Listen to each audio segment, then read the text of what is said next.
उनके जीवन का एक ही लक्ष्य था, अपने बेटे नवीन को उच्च शिक्षित बनाना। नवीन ने भी अपने पिता का सपना साकार करने के लिए पूरी मेहनत की और उसी का नतीजा है कि आज नवीन मुंबई में मल्टीनेशनल कंपनी में उच्च पद पर है। नवीन की शादी कैलाश ने अपने दूर के रिश्तेदार की पढ़ी लिखी बेटी चारू से की। चारू एक ऐसी लड़की जिसमें आधुनिकता और संस्कार दोनों का समावेश है। नवीन के माता पिता अब तक गांव में ही रहते थे। नवीन और चारू ने बहुत बार कहा मुंबई आने को, पर वे दोनों मानते ही नहीं थे।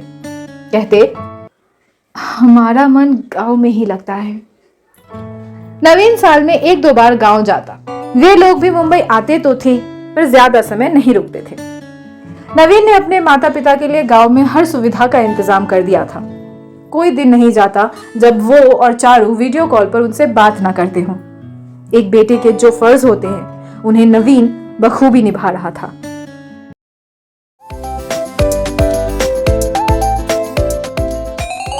आप सुन रहे हैं कहीं अनकहीं, सुकून भरी कहानियों की दुनिया, और मैं हूं आपकी हमसफर वर्षा।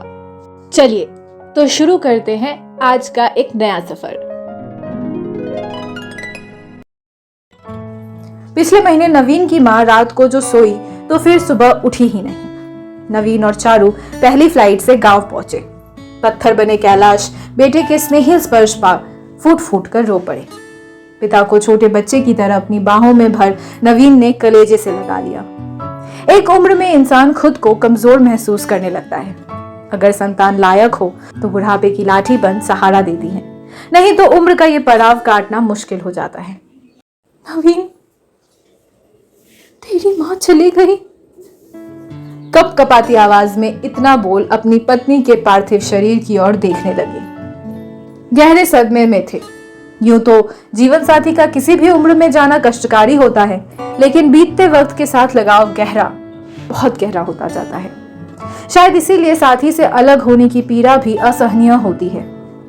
बेटे का स्पर्श पिता को समझाने के लिए पर्याप्त था कि नवीन सब संभाल लेगा। 13वीं के बाद जब सभी मेहमान विदा हो गए, तब चारू ने अपने ससुर कैलाश जी को समझाया, पापा, अब तक तो आप दोनों थे, इसीलिए हम निश्चिंत थे, लेकिन अब आप अकेले यहाँ कैसे रहेंगे? कैलाश जी कुर्सी पर खामोश बैठे रहे। चारू ने उनके सामने घुटनों पर बैठ धीरे से उनके झुर्रीदार हाथ थाम लिए। एक अनकहा वादा, एक अबोला आश्वासन। मैंने सब इंतजाम कर दिया है, आप हमारे साथ चल रहे हैं, नवीन ने निर्णय सुनाते हुए कहा, और चारू ने उनके हाथों को और मजबूती से थाम लिया। कैलाश अब भी सिर झुकाए बैठे थे। विचारों का मंथन चल रहा था। सालों से जिस जीवन संगिनी पर निर्भर थे, उसका अचानक चले जाना, खुद की तबीयत का ठीक नहीं रहना, नई जगह में सामंजस्य का डर, अपने गांव को छोड़ने की पीड़ा, और उस सबसे परे बच्चों की परवाह और प्यार। कुछ समझ नहीं आ रहा था। थोड़ी देर कुछ सोचते रहे, फिर चारू के सिर पर हाथ रखकर बोले, ठीक है, लेकिन अभी तुम दोनों जाओ, मैं अगले महीने आ जाऊंगा। बहुत काम है यहाँ, जमीन ठेके पर देनी होगी और भी बहुत कुछ समेटना होगा। नवीन चारू वापस आ गए। वे पिता की मनोदशा समझते थे, लेकिन 17 साल का राघव नहीं समझता था। नवीन ने कुछ साल पहले 2 BHK फ्लैट खरीदा था। मुंबई जैसे शहर में इतना बड़ा फ्लैट भी खासा महंगा पड़ता है। फ्लैट बहुत बड़ा नहीं था, इसीलिए राघव से दादू के साथ रूम शेयर करने के लिए कहा गया था। राघव को लग रहा था कि दादू के आने से उसकी प्राइवेसी में खलल पड़ेगा। ऐसा नहीं था कि राघव को अपने दादाजी से लगाव नहीं था। इससे पहले जब भी वो गांव जाता या कैलाश मुंबई आते तो दोनों की आपस में खूब बनती थी, लेकिन अब मामला कुछ और ही था। दादू मेहमान नहीं, परमानेंट मेंबर के तौर पर घर में रहने वाले थे। ऊपर से टीनेज राघव का मन समझौते के लिए तैयार ना था। अगले दिन कैलाश आ तो गए, लेकिन उनके मन में अब भी एक संकोच था कि अब मुझे बच्चों के घर में रहना है। चारू ने उनका सामान राघव के कमरे में लगा दिया। राघव मन ही मन दादू के आने से नाखुश था, मगर मम्मी पापा के सामने कुछ कहने की हिम्मत नहीं कर सकता था। जानता था कि नवीन अपने पिता को कितना प्यार करता है। कैलाश जी ने नई जीवन शैली से दोस्ती करनी शुरू कर दी। इस उम्र में बदलाव को स्वीकार करना आसान नहीं होता, लेकिन वो कोशिश कर रहे थे। इतने बरसों की अपनी बोलचाल और आदतों को पूरी तरह नहीं बदला जा सकता था। ये बात नवीन और चारू तो समझते थे, लेकिन राघव के हिसाब से दादाजी उनकी सोसाइटी में अनफिट थे। चारू कैलाश जी का पूरा ध्यान रखती, समय पर परहेज का खाना, दवाई, शाम को अपने साथ ही घुमाने सोसाइटी के पार्क में ले जाती, जहां कैलाश की कुछ हम उम्र लोगों से दोस्ती होने लगी। वो सुबह को अपने इन दोस्तों के साथ योगा करते और शाम को सैर के बाद कुछ वक्त मंदिर में बिताते। शुरू शुरू में उन्हें लिफ्ट में अकेले जाते घबराहट होती थी। चारू ने उन्हें अच्छी तरह समझाया और अकेले जाने के लिए मोटिवेट किया। पापा अब जाइए, मैं यहीं लिफ्ट के बाहर खड़ी हूं, कोई परेशानी आने पर आप मुझे कॉल कर देना, ओके। कैलाश पहली बार स्कूल जाते बच्चे की तरह घबरा रहे थे। जैसे ही लिफ्ट से बाहर निकले, सामने नवीन खड़ा था। कैलाश के चेहरे की खुशी और आत्मविश्वास देख गले लग गया। पापा आज तो आपके लिए हलवा बनना लाजमी है। सच्ची? तू मुझे हलवा खाने देगा? बिल्कुल पापा, लेकिन ज्यादा नहीं। कैलाश अब संतुष्ट थे। उनके मन का संशय लगभग खत्म हो गया था। राघव के व्यवहार को अच्छी तरह समझते थे, बस उसका बचपना मान अनदेखा कर देते थे। राघव हर वक्त चिड़चिड़ाता रहता। वो अपने दादाजी को घर में स्वीकार नहीं कर पा रहा था, या शायद करना नहीं चाहता था। उस दिन संडे था। नवीन और चारू को किसी के यहाँ लंच पर जाना था। जाने से पहले चारू ने कैलाश और राघव दोनों के लिए खाना बनाकर रख दिया था। राघव, हम लंच के लिए जा रहे हैं। तुम्हारा और दादू का खाना मैंने बना दिया है। दादू 2 बजे खाना खाते हैं। माइक्रोवेव में गर्म करके उन्हें खाना खिला देना, और दवाई भी लेनी होती है पापा को, समझा? ठीक है मम्मा। राघव ने लापरवाही से जवाब दिया और मोबाइल में व्यस्त हो गया। कैलाश गीता का पाठ कर रहे थे और राघव अपने दोस्तों के साथ ऑनलाइन गेम खेल रहा था। आज बिना किसी रोक टोक के खेलते हुए उसे वक्त का होश ही नहीं था। 2 बजे के करीब कैलाश को भूख लगी। उठकर देखा तो राघव हेडफोन लगाए मोबाइल में बिजी था, इतना बिजी कि उसे दादू की आवाज तक सुनाई नहीं दी। कैलाश वापस अपने बिस्तर पर जाकर लेट गए। भूख लग रही थी, साथ ही समय पर दवा भी लेनी थी। मन में आया कि खुद ही खाना लगा ले, लेकिन उन्होंने कभी माइक्रोवेव में खाना गर्म नहीं किया था, इसीलिए हिचक रहे थे। 3:30 बज गए और राघव अभी भी मोबाइल में लगा हुआ था। अब भूख बर्दाश्त से बाहर थी।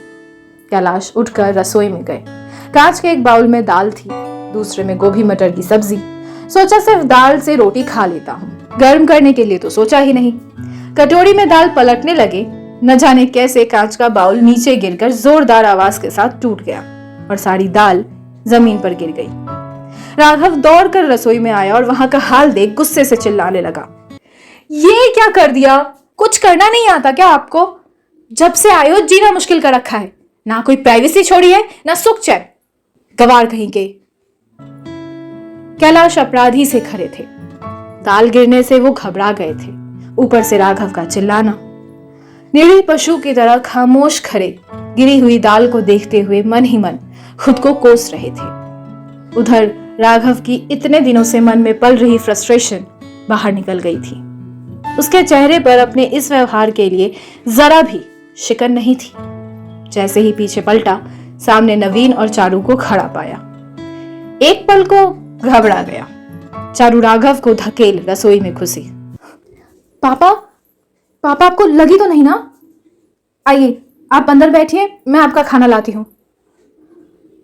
वो बेटा, चारू, सारी दाल तो मुझसे।